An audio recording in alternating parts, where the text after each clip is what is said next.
आज के इस विस्तृत चर्चा में हमारे पास कुछ बहुत ही अजीब और सच कहूँ तो काफ़ी डार्क क्लिनिकल नोट्स हैं और साथ ही कुछ मनोवैज्ञानिक रेखा चित्र भी हैं। हाँ, ये नोट्स और स्केचेस सच में मतलब पहली नज़र में ही काफ़ी झकझोर देने वाले लगते हैं। बिल्कुल। तो इन पेपर्स को खंगालते हुए जो तस्वीर सामने आ रही है ना, वो किसी थ्रिलर फिल्म की साइकोलॉजिकल प्रोफाइल जैसी लगती है। आज हमारा विषय है एथुसा साइनापियम। जिसे आम बोलचाल में लोग फूल्स पार्सले भी कहते हैं। हाँ, फूल्स पार्सले।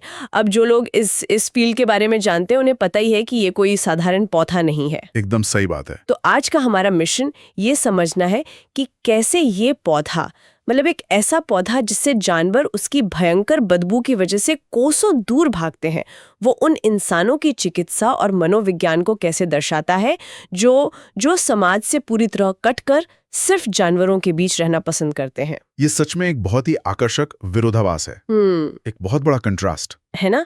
मुझे भी यही लगा था। अगर हम इन क्लिनिकल नोट्स के पैटर्न को गहराई से देखें तो ये साफ हो जाता है कि हम यहाँ सिर्फ एक वनस्पति की बात नहीं कर रहे हैं। हम दरअसल मानव मनोविज्ञान के उस हिस्से को समझने की कोशिश कर रहे हैं जहाँ इंसान खुद को दुनिया से, समाज से पूरी तरह अलग कर लेता है। मतलब एक तरह का गहरा अकेलापन। बिल्कुल। ये चर्चा मुख्य रूप से इस बारे में है कि जब कोई व्यक्ति अपनी असली भावनाओं को, अपने विचारों को अंदर ही अंदर दबाता चला जाता है तो वो एनर्जी कहीं गायब नहीं होती, वो कहीं ना कहीं तो जमा हो रही होती है। सही कहा। वो दिमाग के भीतर एक ऐसा प्रेशर कुकर बना देती है जो आखिरकार शरीर और व्यवहार के जरिए अपना रास्ता खोज ही लेता है। और इसी विरोधाभास की शुरुआत एकदम हैरान करने वाली है।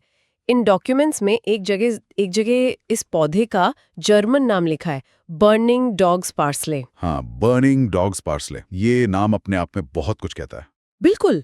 इसका स्वाद ऐसा होता है जैसे मुंह में कुछ जल रहा हो, और इसकी गंध इतनी प्रतिकारक, मतलब इतनी भयानक होती है कि जानवर इससे हमेशा दूर भागते हैं। जानवरों के इंस्टिंक्ट्स बहुत तेज होते हैं, वो इसकी गंध से ही खतरे को भांप लेते हैं। हाँ, लेकिन जो बात मुझे सबसे ज्यादा अजीब लगी वो ये है कि प्रकृति का ये नियम उन मरीजों पर बिल्कुल उल्टा काम करता है जो इस एथुसा औषधि की जरूरत महसूस करते हैं, क्योंकि उनका स्वभाव पौधे से एकदम विपरीत होता है। बिल्कुल। पौधा जानवरों को दूर भगा रहा है और ये इंसान, ये पूरी तरह से अंतर्मुखी या कहें तो लोनर्स बन चुके होते हैं। ये इंसानों से दूर भागते हैं और जानवरों को अपने आसपास इकट्ठा करने लगते हैं। और मैं यहाँ एक बात स्पष्ट करना चाहूंगा, ये कोई रातों रात होने वाला बदलाव नहीं है। मतलब ये धीरे धीरे होता है। हाँ, क्लिनिकल नोट्स में ये बहुत साफ लिखा है कि ये एक बहुत ही धीमी प्रक्रिया है। कोई भी इंसान अचानक से एक दिन उठकर ये तय नहीं करता कि उसे अब समाज से कोई मतलब नहीं है। तो भाई, इसकी शुरुआत कहाँ से होती है? व्यक्तिगत निराशाओं से। जब किसी को बार बार ये महसूस होता है कि समाज उनके विचारों को, उनके सोचने के तरीकों को समझ ही नहीं पा रहा है, तो एक तरह का मोह भंग होने लगता है। उन्हें लगता है कि कोई उन्हें समझने वाला नहीं है। बिल्कुल।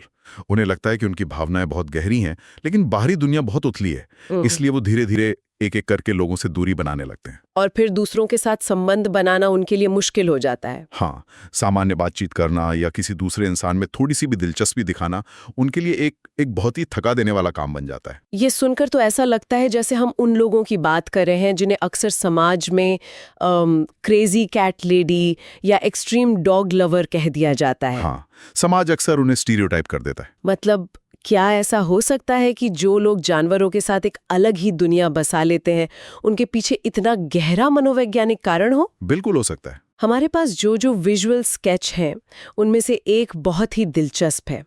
उसमें एक आदमी अपने काउच पर बिल्कुल आराम से बैठा हुआ है और उसके चारों तरफ सिर्फ जानवर हैं। कुत्ते, बिल्लियां, पक्षी। हाँ, वो आदमी इंसानों की दुनिया से पूरी तरह कट चुका है, लेकिन उस कमरे में वो बिल्कुल शांत और सुरक्षित लग रहा है। क्योंकि वो उसकी अपनी बनाई हुई दुनिया है। ऐसा लगता है जैसे उसने अपनी भावनाओं को अंदर ही अंदर एक बॉटल में बंद करके रख दिया है, और इस वैकल्पिक दुनिया में जानवरों के साथ उसे कोई डर नहीं है। वो स्केचेस प्रोफाइल की मानसिक स्थिति को बहुत सटीकता से दिखाता है। अब यहाँ ये समझना जरूरी है कि वो इंसान जानवरों को ही क्यों चुनता है। हाँ, ये एक बड़ा सवाल है। क्योंकि जानवरों की दुनिया में कोई जजमेंट नहीं होता, कोई आलोचना नहीं होती। जब हम किसी इंसान से बात करते हैं तो हमेशा ये डर रहता है कि सामने वाला क्या सोचेगा, कहीं वो मजाक तो नहीं बनाएगा या गलत तो नहीं समझेगा। एकदम सही। लेकिन जानवर सिर्फ सुनता है, वो बिना शर्त अपना स्नेह देता है। ये जो बिना जजमेंट वाला माहौल है ना, ये उस व्यक्ति को गजब की मनोवैज्ञानिक सुरक्षा देता है। तो वो अपनी सारी दबी हुई भावनाएं उन जानवरों पर डाल देते हैं। हाँ, सालों से जो बातें उन्होंने अपने अवचेतन में, अपने सबकॉन्शियस में छिपा कर रखी हैं, जो इंसानों के सामने नहीं आ सकती, वो जानवरों के साथ संवाद में बाहर आती हैं। इंसानों से कटने का जो खालीपन है वो जानवर भर देते हैं। बिल्कुल, जानवरों की वफादारी उन्हें वो सुरक्षा देती है जो इंसानों से नहीं मिलती। लेकिन यहाँ मेरे दिमाग में एक बहुत ही महत्वपूर्ण सवाल आ रहा है। पूछिए। कल्पना कीजिए कि अगर इन लोगों को जानवरों का साथ ना मिले तो क्या होगा? ये बहुत ही खतरनाक स्थिति हो सकती है। मतलब वो जो इतना सारा इमोशनल प्रेशर अंदर जमा है, वो भावनाएं जो दबी हुई हैं, वो कब तक अंदर रह सकती हैं? बिना जानवरों के वो इस ऑल्टरनेटिव दुनिया को कैसे बनाएंगे? अगर उन्हें ये सुरक्षित माहौल ना मिले तो स्रोत के आधार पर मैं बताऊं, भावनाओं का ये दबाव एक विस्फोट की तरह बाहर आता है, एक धमाका होता है। अरे बाप रे! और ये धमाका दो मुख्य तरीकों से सामने आता है। पहला मानसिक रूप से और दूसरा शारीरिक रूप से। मानसिक रूप से मतलब क्या वो पागल हो जाते हैं? पूरी तरह पागल तो नहीं, लेकिन मानसिक स्तर पर यह विस्फोट एकालाप के रूप में सामने आता है, यानी खुद से बातें करना, बड़बड़ाना। हाँ, जब कोई सुनने वाला नहीं होता तो दिमाग खुद ही अपना श्रोता बन जाता है। जो बातें कभी किसी से नहीं कही गई वो अचानक से होठों पर आने लगती हैं। अब मुझे उस दूसरे स्केच की याद आ रही है, वो जो सच में रोंगटे खड़े कर देने वाला है। वो टिकर टेप वाला स्केच? हाँ, वही। उस स्केच में एक व्यक्ति दिखाया गया है, एक लड़की है जिसकी आंखें एकदम खाली हैं और उसके दिमाग से विचारों की एक लंबी पर्ची निकल रही है, बिल्कुल शेयर मार्केट के पुराने टिकर टेप की तरह। वो पर्ची दर्शाती है कि उनके अंदर कितने सारे विचार चल रहे हैं। हाँ, उस पर कुछ लिखा भी है, जैसे इन लाइफ समटाइम्स थिंग्स, मतलब जिंदगी में कभी कभी चीजें। ये एक बहुत ही सजीव और दुखद चित्र है। बहुत दुखद। सोचिए, उस इंसान के दिमाग के अंदर एक पूरा तूफान चल रहा है, लेकिन बाहर वो एकदम शांत है, और जब वो विचार संभाले नहीं जाते तो वो स्टिकर टेप की तरह बड़बड़ाने के रूप में बाहर गिरने लगते हैं। बिल्कुल, ये सिर्फ खुद से बात करना नहीं है, ये एक दिमागी मजबूरी है। और इसका दूसरा तरीका जो मैंने बताया था, शारीरिक विस्फोट, वो और भी हिंसक होता है। शारीरिक विस्फोट मतलब शरीर पर क्या असर होता है? जब मानसिक दबाव बहुत ज्यादा बढ़ जाता है तो वो अचानक भयंकर उल्टी, डायरिया और शरीर में असहनीय दर्द के रूप में सामने आता है। उल्टी और डायरिया मतलब पेट पर सीधा असर? हाँ, दिमाग का दबाव गैस्ट्रोइंटेस्टाइनल ट्रैक्ट पर हमला करता है। इंसान अत्यधिक थकान महसूस करता है, वो पूरी तरह से पस्त हो जाता है, ऊर्जा की एक बूंद नहीं बचती। ये तो बहुत ही भयानक है।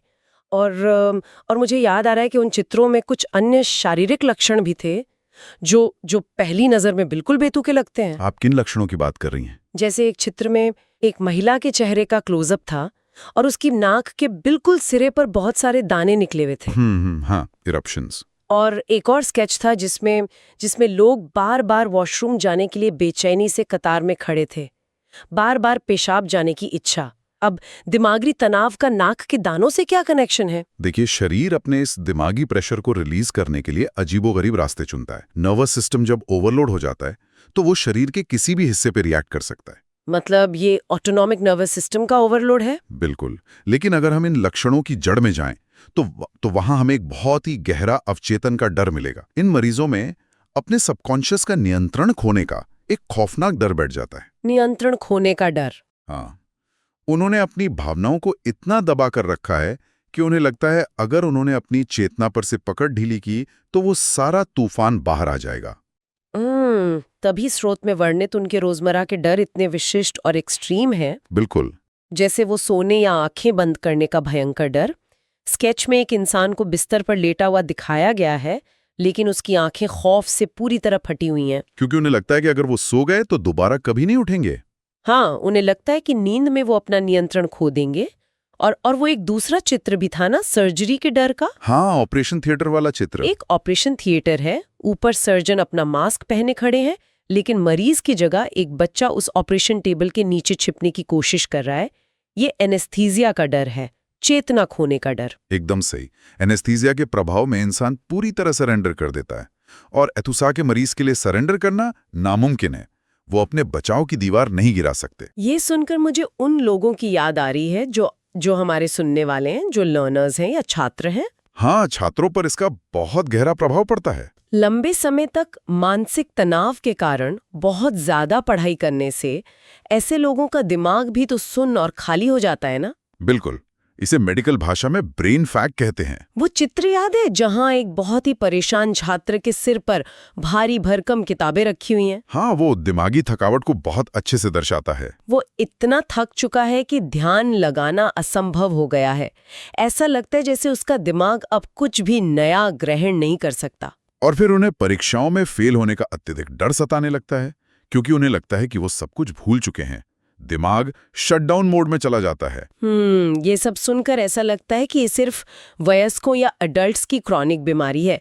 लेकिन मुझे बहुत हैरानी हुई जब मैंने पढ़ा कि अथूजा का उपयोग बच्चों के लिए भी होता है। बिल्कुल, और ये बहुत ही महत्वपूर्ण पहलू है। एथिसिया सिर्फ वयस्कों के लिए नहीं, बल्कि नवजात शिशुओं और बच्चों की अचानक होने वाली तीव्र यानी एक्यूट बीमारियों में भी बहुत काम आता है। बच्चों में अचानक से? हाँ, और बच्चों में इसके लक्षण बहुत ही गंभीर होते हैं। सबसे प्रमुख लक्षण है बच्चों में दूध को बिल्कुल न पचा पाना। दूध ना पचा पाना? लेकिन दूध तो बच्चों का सबसे बुनियादी पोषण है। वही तो बात है। जैसे ही बच्चा दूध पीता है, उसे भयंकर उल्टी होती है और साथ ही बहुत तेज डायरिया भी शुरू हो जाता है। तो इससे तो शरीर में पानी की भारी कमी हो जाती होगी। बिल्कुल, जिसे हम डिहाइड्रेशन कहते हैं। बच्चा बहुत ही तेजी से डिहाइड्रेशन का शिकार हो जाता है। स्रोत में एक बहुत ही मार्मिक चित्र था इसका। एक बीमार बच्चे को प्रैम में लेटा हुआ दिखाया गया था। हाँ, वो चित्र देखकर सच में बुरा लगता है। उस बच्चे का चेहरा वो एकदम पीला और झुर्रियों वाला हो गया था। नोट्स में इसे हिपोक्रेटिकल फेस यानी बूढ़ों जैसा चेहरा कहा गया है। दर्द और पानी की अत्यधिक कमी से वो मासूम चेहरा किसी बूढ़े इंसान जैसा दिखने लगता है। और वो एक और चित्र जिसमें एक नवजात शिशु को हाथों में पकड़ा हुआ है। वो बच्चा तीव्र बीमारी के बाद पूरी तरह से पस्त और ऊर्जाहीन होकर किसी बेजान कपड़े की तरह झूल रहा है। फ्रस्ट्रेटेड, एकदम पस्त, कोई हरकत नहीं।